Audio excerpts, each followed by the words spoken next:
প্রিয় দর্শক, আমার এই আজকের বিশেষ ভিডিও অনুষ্ঠানে আপনাদের স্বাগত জানাই। চলতি বছর চীনের সিজাং বা তিব্বত স্বায়ত্তশাসিত অঞ্চল প্রতিষ্ঠার 7তম বার্ষিকী।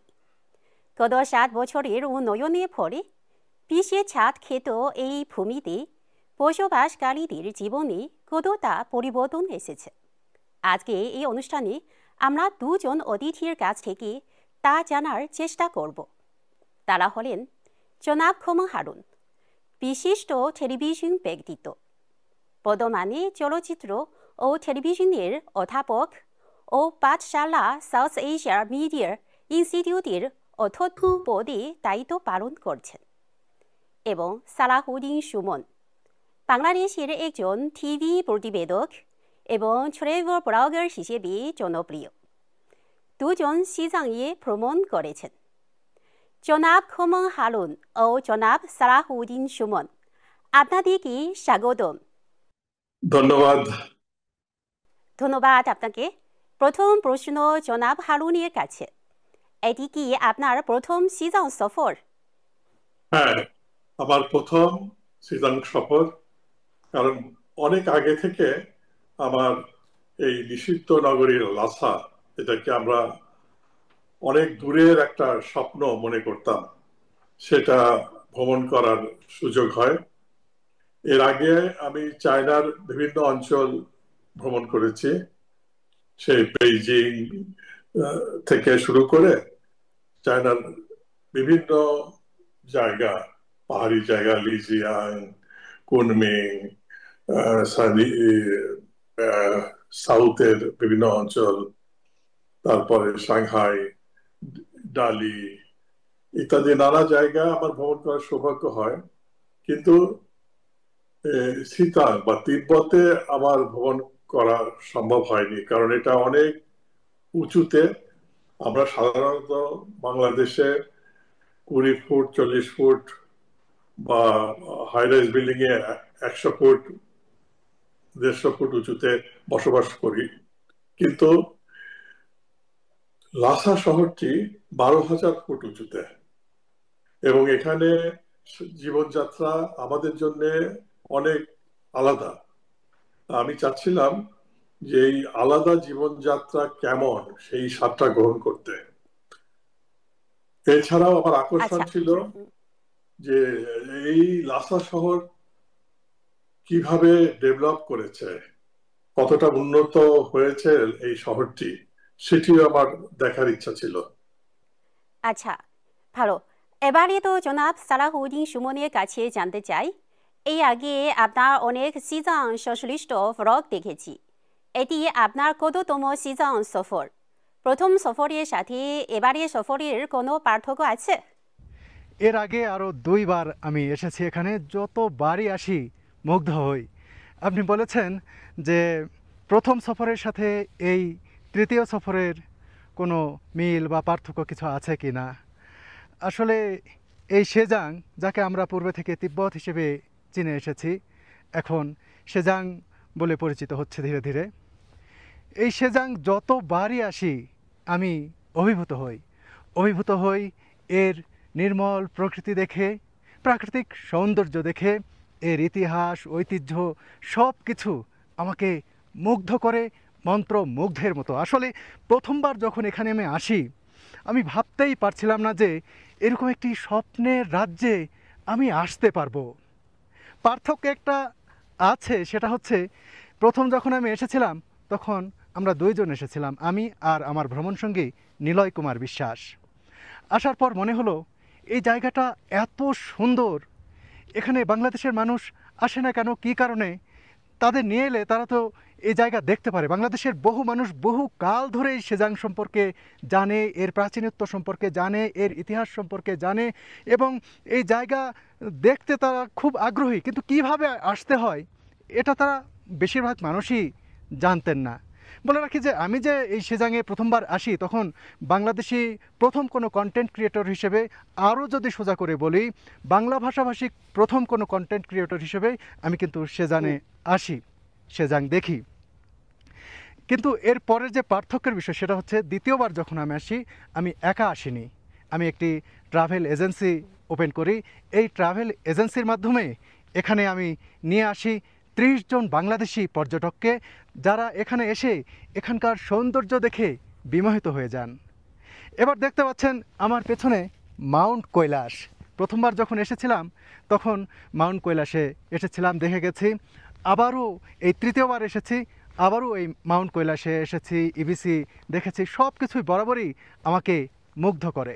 জনাব হারুন, এই সফরে আপনি সিজাংয়ের কোথায় কোথায় গিয়েছেন? কোন স্থান আপনার ওপর বেশি প্রভাব ফেলেছে? লাসা আসি, এটা 4 তারিখে, 4 জুন। এবং লাসা শহরে, লাসা এয়ারপোর্টে নামার পরপরই আমার মনে হয়েছে যে এই এয়ারপোর্টই সম্ভবত পৃথিবীর যে সমস্ত বিমানবন্দর আছে সর্বোচ্চ হাইটে, সেরকম একটি বিমানবন্দর। এবং পরে দেখি হ্যাঁ, আমার কথা ঠিক, কারণ লাসা বিমানবন্দরটি পৃথিবীর সর্বোচ্চ উঁচুতে যে কটি বিমানবন্দর আছে তার ভিতর একটি। এবং এর সৌন্দর্যটাই আলাদা, অনেক আধুনিক এবং অনেক সুন্দর। বিমানবন্দর থেকে বের হয়ে আমাদের গ্রুপ আমরা চলে যাই অতীশ দীপঙ্কর সিগানের যে মন্দির, যেখানে তার দেহাবশেষ রয়েছে এবং জীবনের শেষ পর্যায়ে যিনি এখানে ধর্ম প্রচারক এবং ধর্মগুরু হিসেবে দায়িত্ব পালন করেছেন। এবং আপনারা জানেন যে অতীশ দীপঙ্কর কিন্তু বাংলাদেশের একজন মানুষ। ঢাকার বিক্রমপুরের বজ্রযোগিনী গ্রামে তার জন্ম, এবং তিনি ছিলেন বৌদ্ধ ধর্মের প্রচারক এবং মহাগুরু। এবং এই অঞ্চলে বিহার, নেপাল সহ বাংলাদেশের নানা অঞ্চলে তিনি ধর্ম প্রচার করেছেন, নানা ধরনের মঠ, তারপরে বিশ্ববিদ্যালয় প্রতিষ্ঠা করেছেন। এবং তিনি পরবর্তীতে চলে যান তিব্বতে, এবং তিব্বতে বৌদ্ধ ধর্ম প্রচারে এবং প্রসারে তিনি একটি ভূমিকা রাখেন। আমাদের সৌভাগ্য হয়, বিশেষ করে আমি অভিভূত হই সেই জায়গাটা দেখে যেখানে চির নিদ্রায় শায়িত আছেন অতীশ দীপঙ্কর, এবং তার যে সমস্ত অনুসারী তারা এখনো অতীশাকে যেভাবে মনে রেখেছে। এবং আমার গর্ব হয় যে তাকে মনে রাখার সাথে সাথে তারা বাংলাদেশকেও স্মরণ করে, যেহেতু তার জন্মভূমি এই বাংলাদেশে। আর তারপরে আমি চোখাং টেম্পল, যেটা 1400 বছরের পুরনো, এরকম বিভিন্ন জায়গায় যাই। অতীশ দীপঙ্কর এখানে এসেছিলেন এবং 1054 সালে তিনি ওখানে নির্বাণ লাভ করেন এবং চিরনিদ্রায় ওখানে শায়িত আছেন। তাছাড়া অন্যান্য টেম্পল সেগুলিও পুরনো। লিসাংয়ে আমার আরেক ছিল, যেটি হচ্ছে পোটালা প্যালেস। এই পোটালা প্যালেসটি আমাকে এতই আকৃষ্ট করেছিল যে আমরা যখন ওখানে ভ্রমণ করি তখন আমরা ওই অঞ্চলে যে লাসা বলতেই আমরা শুধু এই পোটালা প্যালেসটাকেই বা পোটালা প্যালেসের ছবিটাই আমরা দেখতাম, যে কি বিশাল একটা আকর্ষণ। লাসা আমরা জানি যে অনেক উঁচুতে, প্রায় 12,000 ফুট উঁচুতে অবস্থিত, এবং এখানে এই প্রতিকূল অবস্থাতেও পোটালা প্যালেসের চারিদিকে যে পরিমাণ বৃক্ষরোপণ করা হয়েছে, ফুলের গাছ, অন্যান্য গাছ, এটা দেখে আমি সত্যি মুগ্ধ হই। এবং যেভাবে একটা ঐতিহাসিক প্রাসাদকে সংরক্ষণ করা হচ্ছে, চীন সরকার যেভাবে এই প্রাসাদটি সংরক্ষণে গুরুত্ব দিচ্ছে, তা আমাকে সত্যি মুগ্ধ করে। এরপর আমি লাসা শহরটা ভালোভাবে দেখি, সেখানকার দোকানগুলোতে যাই। আমার একটা জিনিস মনে হয়েছে যে লাসার প্রত্যেকটা বাড়ি, সেটা আধুনিক বাড়ি হোক বা আধুনিক স্থাপনা হোক বা পুরনো বাড়িঘর হোক, তার ভিতরে কিন্তু তিব্বতের একটা আর্কিটেকচারাল বিউটি এবং একটা তার নিজস্ব বৈশিষ্ট্য সেখানে সমস্ত বাড়িগুলোতে রয়েছে। এবং সেগুলি খুবই সুন্দর। এগুলি শুধু তিব্বতেই বা সিতাঙেই পাওয়া যাবে। আর রাস্তাঘাট বিশাল বিশাল রাস্তা, লোকজন কম, এবং সেখানে মূলত আমরা বাস এবং গাড়ি তে আমরা ভ্রমণ করেছি। এছাড়া কিছু কিছু মোটরসাইকেল, এটাই আমরা দেখেছি রাস্তায়। কিন্তু খুবই পরিষ্কার পরিচ্ছন্ন, কোথাও একটা ঘাস বা একটা ময়লা কোথাও আমি দেখিনি, আমাকে যা ভীষণভাবে মুগ্ধ করেছে।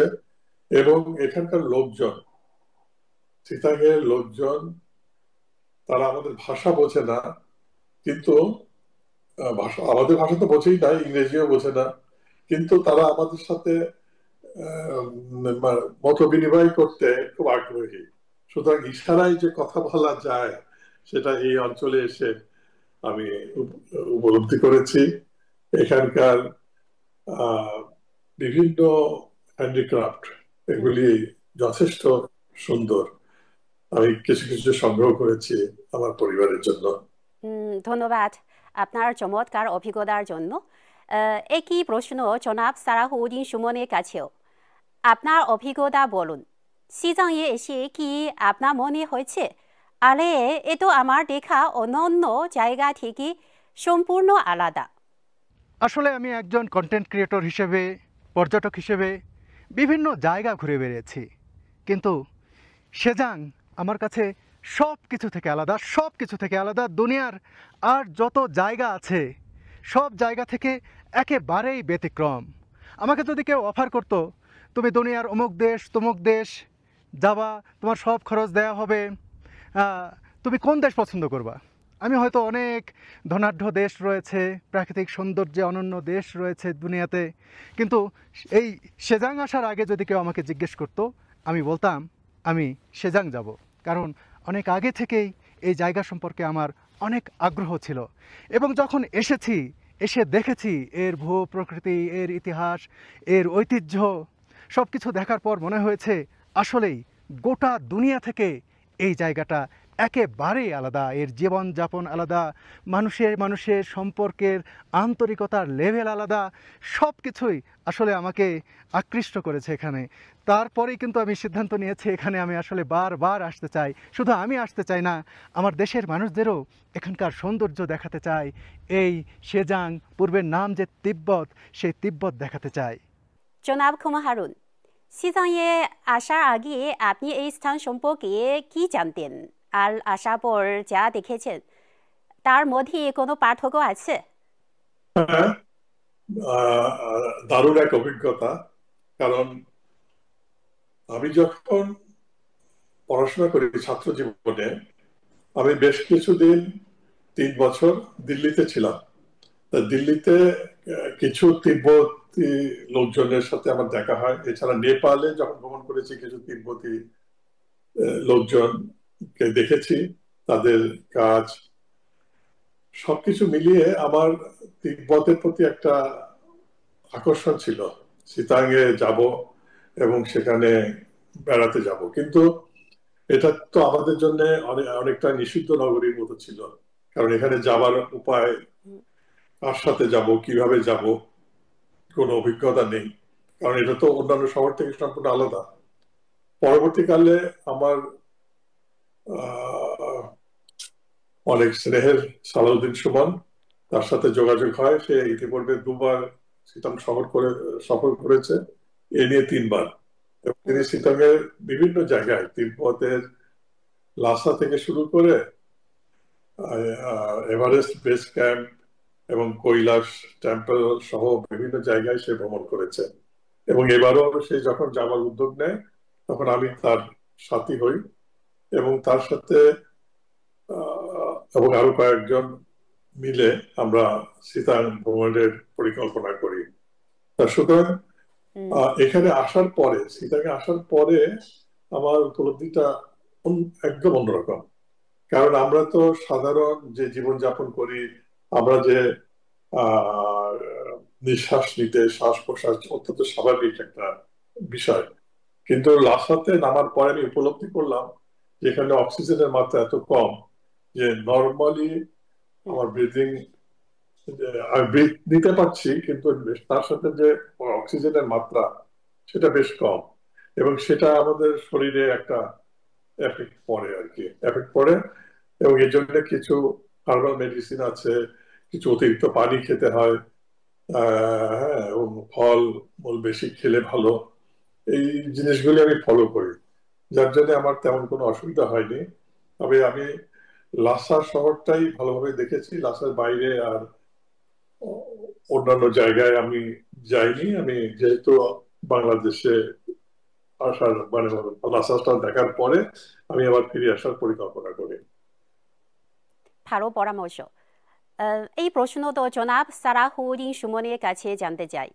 একজন ব্লগার হিসেবে আপনার বিভিন্ন দেশে বিভিন্ন স্থানে বিভিন্ন মানুষের সঙ্গে দেখা হয়েছে। সিজাংবাসী আপনার মনে কি প্রভাব ফেলেছে? একজন ট্রাভেল ব্লগার হিসেবে আমাকে বিভিন্ন জায়গায় ঘুরতে হয়, বিভিন্ন দেশের বিভিন্ন অঞ্চলের মানুষের সঙ্গে মিশতে হয়। কিন্তু সেজাং আসার পরে আমি অভিভূত হয়েছি একটি বিষয় দেখে, যে এখানে আমি যখন হাঁটি, আশপাশের ছোট্ট শিশুরা, বড় মানুষেরা, নারী পুরুষ সবাই অবাক হয়ে তাকিয়ে দেখে। মনে হয় এর আগে আমাদের মতো রঙের, আমাদের মতো চামড়ার মানুষ তারা কম দেখেছে হতে পারে, সে কারণে অবাক দৃষ্টিতে তাকিয়ে থাকে। আর ছোট ছোট যে বাচ্চারা, তারা বাবা মায়ের কাছে বা যাদের সাথে ঘুরছে তাদের কাছে বায়না ধরে আমাদের সঙ্গে ছবি তুলবেন। আমরাও আন্তরিকতার সাথে তাদের ছবি তুলি। খুবই ভালো লাগে এই বিষয়টি। আরও একটি বিষয় আমার ভালো লাগে, সেটি হচ্ছে এখানে আসার পর যখন তারা শোনেন আমি বাংলাদেশ থেকে এসেছি, এখানে বাংলাদেশ নামটি এভাবে পরিচিত নয়। মাঞ্জালা গোয়া, মাঞ্জালা বললে তারা চেনেন। যখনই শোনেন মাঞ্জালা, তখন অন্যরকম একটা দৃষ্টিতে তাকান, যেটা আমাদের ভালো লাগে, একটা সমীহের দৃষ্টিতে, সম্মানের দৃষ্টিতে। এটা একজন বাংলাদেশি হিসেবে আমার ভালো লাগে। আরও ভালো লাগে আরও স্পেসিফিকভাবে যদি বলা হয়, এখানে আরও স্পেসিফিকভাবে এই সেজাংয়ে এসে যদি বলা হয় যে আমি অতিশার দেশের লোক, অতীশ দীপঙ্করের কথা বলছি, অতীশ দীপঙ্করকে এখানে অতিশা বললে সহজেই চিনে ফেলে, তখন তারা যে কি একটা সম্মানের দৃষ্টিতে আমাদের দিকে তাকায়। প্রথম যখন এসেছিলাম, যখন যাকেই বলেছি আমি অতিশার দেশের মানুষ, তখন তারা যে আমাকে কিভাবে গ্রহণ করেছে, কি আন্তরিকতা দেখিয়েছে, এটি আসলে বলে বোঝানোর নয়। তিব্বতের মানুষেরা খুবই, এই সেজাগের মানুষেরা খুবই সহজ সরল, বন্ধুবৎসল, আন্তরিক। তারা খুব সহজেই মানুষকে আপন করে নিতে পারেন। তারা খুব সৎ, তারা একজন মানুষের সাথে খুব আন্তরিকতা নিয়ে মেশেন। এটাই আমার খুবই ভালো লাগে। আর সবচেয়ে বেশি ভালো লাগে তারা তাদের যে ট্র্যাডিশন, তারা সবসময় সেটি ধরে রাখার চেষ্টা করেন। বিশেষ করে তাদের যে পোশাক, ব্যতিক্রমী পোশাক, এটা আমরা তো মনে হয় যে একটা কিছু পরলেই হয়েছে, দেখতে ভালো লাগে, একটা ড্রেস পরলাম, এটা না সেটা। কিন্তু তাদের নির্দিষ্ট কিছু পোশাক রয়েছে, এবং গ্রাম থেকে শুরু করে শহর সব জায়গায় দেখা যায় যে এখানকার মানুষেরা তাদের ট্রেডিশনাল পোশাকগুলো পরে থাকেন। এটা আমার কাছে খুবই ভালো লাগে। আর সবচেয়ে বেশি ভালো লাগে এখানকার যে ইতিহাস, যে প্রাচীন তাদের ইতিহাস রয়েছে। এখানকার পোতালা প্যালেস, গোটা দুনিয়াতে যদি হাতে গোনা ৩-৪টা প্যালেসের কথা বলা হয়, প্রাসাদের কথা বলা হয়, তাহলে পোতালা প্যালেস এই হয়তো ১-২-৩-এর মধ্যে এটা থেকে যাবে। এই প্যালেসের বিস্ময়কর সৌন্দর্য বরাবরই আমাকে মুগ্ধ করে। এর পাশাপাশি আমি জোখাং টেম্পল, সেরা মনেস্ট্রি দেখেছি, ড্রেপং মনেস্ট্রি দেখেছি এখানকার সুন্দর লেক ইয়ামদ্রক লেকের সৌন্দর্য যে কাউকে মুগ্ধ করে দেবে। এরপর তো মাউন্ট কৈলাস, এটা মানে আমার পেছনে দণ্ডায়মান বিস্ময়কর পর্বত। যতবার দেখি তত মুগ্ধ হই। এমন একটি পর্বত, এখানে আসতে অনেক কষ্ট করতে হয়, কিন্তু আসার পর কষ্ট কর্পূরের মতো উড়ে চলে যায়। এছাড়াও তিব্বত সাইড থেকে মাউন্ট এভারেস্ট শৃঙ্গ দেখার অভিজ্ঞতা আসলেই দারুণ। নেপাল থেকে অনেকে মাউন্ট এভারেস্ট শৃঙ্গ দেখতে যান, কিন্তু তিব্বত সাইড থেকে যেভাবে দেখা যায়, এটা মানে অকল্পনীয়, অভাবনীয়। এত সুন্দরভাবে মাউন্ট এভারেস্ট দেখা যায় তিব্বত সাইডের বেস ক্যাম্প থেকে। এবং এই বেস ক্যাম্পে যেতে কোনো হাঁটতে হয় না, সরাসরি গাড়ি চলে যায় বেস ক্যাম্পের উপরে। এটা আমার কাছে খুবই ভালো লাগছে। সব মিলিয়ে তিব্বতের ইতিহাস, ঐতিহ্য, তাদের নান্দনিক সৌন্দর্য বরাবরই আমাকে মুগ্ধ করে দেয়। জনাব হারুনের কাছে জানতে চাই, এই সিজাংবাসীদের কোনো সুন্দর জীবনচিত্র আপনার দৃষ্টি আকর্ষণ করেছে কি? অবশ্যই এখানকার লোকজন অনেক বেশি সুশৃঙ্খল, অনেক পরিশ্রমী, এবং আমার অবাক লাগে যে তারা এখানে তাদের যে জীবন ধারণ করে তাদের কিন্তু আমাদের মতো কোনো সমস্যাই নেই। তারা অভ্যস্ত এবং এখানে তারা জন্মগ্রহণ করেছে এই পরিবেশে, সুতরাং তাদের ক্ষেত্রে কোনো সমস্যা হয় না এবং তারা খুবই ভালোভাবে এই চীন শীতঙের যে উন্নতি করছে, এখানে যে কাজের বিভিন্ন ক্ষেত্র তৈরি হচ্ছে সেটা দেখে শীতঙে যারা বসবাস করেন তাদের জীবনযাত্রার মান অনেক বেড়েছে বলে আমার মনে হয়। আপনি তো একজন সিনিয়র গণমাধ্যম ব্যক্তিত্ব। সিজনের কোন কোন দিক গণমাধ্যমে আরো বেশি আসা উচিত বলে আপনি মনে করেন? আমি যেটা দেখেছি যে সে বিষয়ে যে চীন সরকারের যে আগ্রহ, বিশেষ করে যে লাসাকে বনায়ন করা, সেখানে প্রচুর গাছ লাগানো। আপনি জানেন যে লাসায় সাধারণত গাছ জন্মগ্রহণ করে না অক্সিজেনের অভাবে, কিন্তু আমি যখন লাসার রাস্তা দিয়ে গেছি আমি দেখেছি রাস্তার দুধারে নানা ধরনের গাছ। এই গাছগুলি বিভিন্ন ভাবে এখানে রোপণ করা হয়, বড় বড় গাছ এনে এখানে মাটি ওইভাবে তৈরি করে যে গাছগুলি যে লাগানো হচ্ছে, এবং প্রতিটি গাছের কিন্তু আলাদাভাবে যত্ন করা হয়। মাইক্রোচিপ লাগানো আছে গাছগুলোতে, কোন গাছটা কোন অবস্থায় আছে এটা দেখা হয়, এবং এইভাবে ট্রাকে ট্রাকে করে গাছ আনা হচ্ছে এবং বনায়ন করা হচ্ছে। এটা আমাকে খুব মুগ্ধ করে এবং এইভাবে আস্তে আস্তে এই লাসা এবং তার আশেপাশে যে অক্সিজেনের যে স্বল্পতা, এটা দূর হবে বলে আমি বিশ্বাস করি। এবং সেই সাথে এর যে নিজস্ব একটা বৈশিষ্ট্য, লাসার যে প্রাকৃতিক সৌন্দর্য, এবং লাসায় যে এখন পর্যটকরা আসতে পারছে, কারণ আমরা যেতে পারছি, আমরা কোনোদিন লাসায় যাব বা শ্রীতাং ভ্রমণ করব এটা তো কোনো ভাবিনি, এবং সেটা যে সম্ভব হচ্ছে এটা একটা বড় উদ্যোগ। এবং এখানে পর্যটন শিল্প আরো ভালোভাবে গড়ে উঠবে বলে আমি বিশ্বাস করি, এবং এখানকার জীবনযাত্রার মান আরো আরো অনেক বেশি উন্নত হবে খুব নিকট ভবিষ্যতে। এই প্রশ্ন জনাব সালাহউদ্দিন সুমনের কাছ থেকে জানতে চাই। আপনি সিজাং নিয়ে অনেক ভিডিও চিত্র তৈরি করেছেন। ভক্তদের জন্য আপনার কাছে সিজাং সম্পর্কিত কোনো বক্তব্য আছে? সেজাং আসার আগেও আমি ভাবিনি যে এই জায়গা, যেটা বহু বছর ধরে গোটা পৃথিবী থেকে বিচ্ছিন্ন হয়েছিল বলে বলা হয়ে থাকে, কারণ দুর্গম ছিল অনেক, এখানে বহির্বিশ্বের মানুষের আসা যাওয়া খুবই কম ছিল, বহির্বিশ্ব থেকে বিচ্ছিন্ন ছিল এই সেজাং।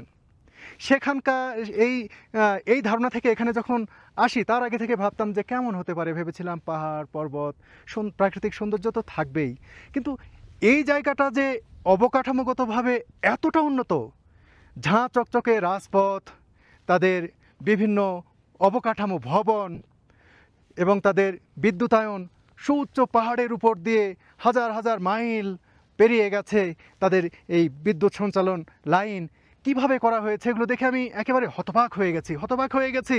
হাজার হাজার মাইল ছুটে চলেছি পথে, লাসা থেকে শুরু হয়ে সিগাটসে শুরু হয়ে মাউন্ট এভারেস্ট বেস ক্যাম্প থেকে একেবারে চলে এসেছি সাগা শহরে, সাগা থেকে একেবারে এই যে আমি এখন যেখানে রয়েছি এই মাউন্ট কৈলাস, এই কৈলাসের কোলেই পাশেই যে শহর দার্চেন, সেই দার্চেন। এই বিরাট পথ, এই বিরাট দূরত্বের পথ এত চমৎকার, এত ঝাঁচকচকে, আমি কখনো ভাবিনি যে এই সেজাংয়ের রাজপথ এত উন্নত।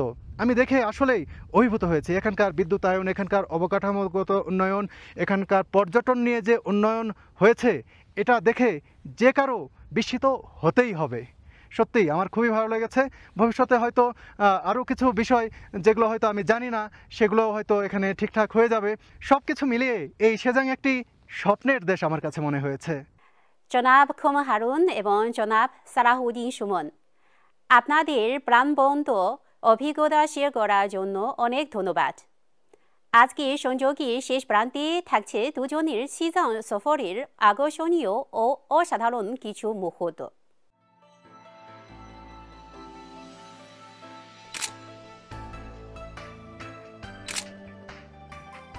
তিব্বতে এসেছি, লাসায় এসেছি, এই পোতালা প্যালেসে আসবো না তা তো হয় না।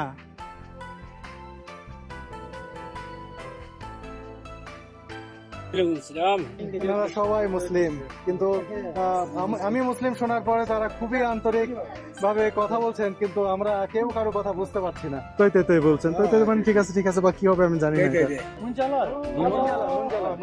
মুসলিম হাউ আর ইউ? ভেতরে প্রবেশ করেই বারান্দার দেয়ালে দুই শিষ্যসহ অতীশ দীপঙ্করের চিত্র দেখতে পেলাম।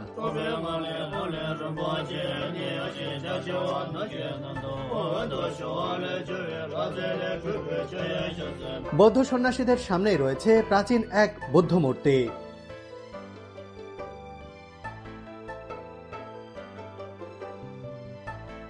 বিস্ময়কর এই লেকের ভৌগোলিক অবস্থান ও অপার্থিব সৌন্দর্যের কারণে আকৃষ্ট হয় সারা দুনিয়ার পর্যটক। ওহ, কি শীতল জল! হাত যেন ঠান্ডায় জমে যাচ্ছে। মাউন্ট কৈলাস, এই যে আমি স্পর্শ করেছি মাউন্ট কৈলাস।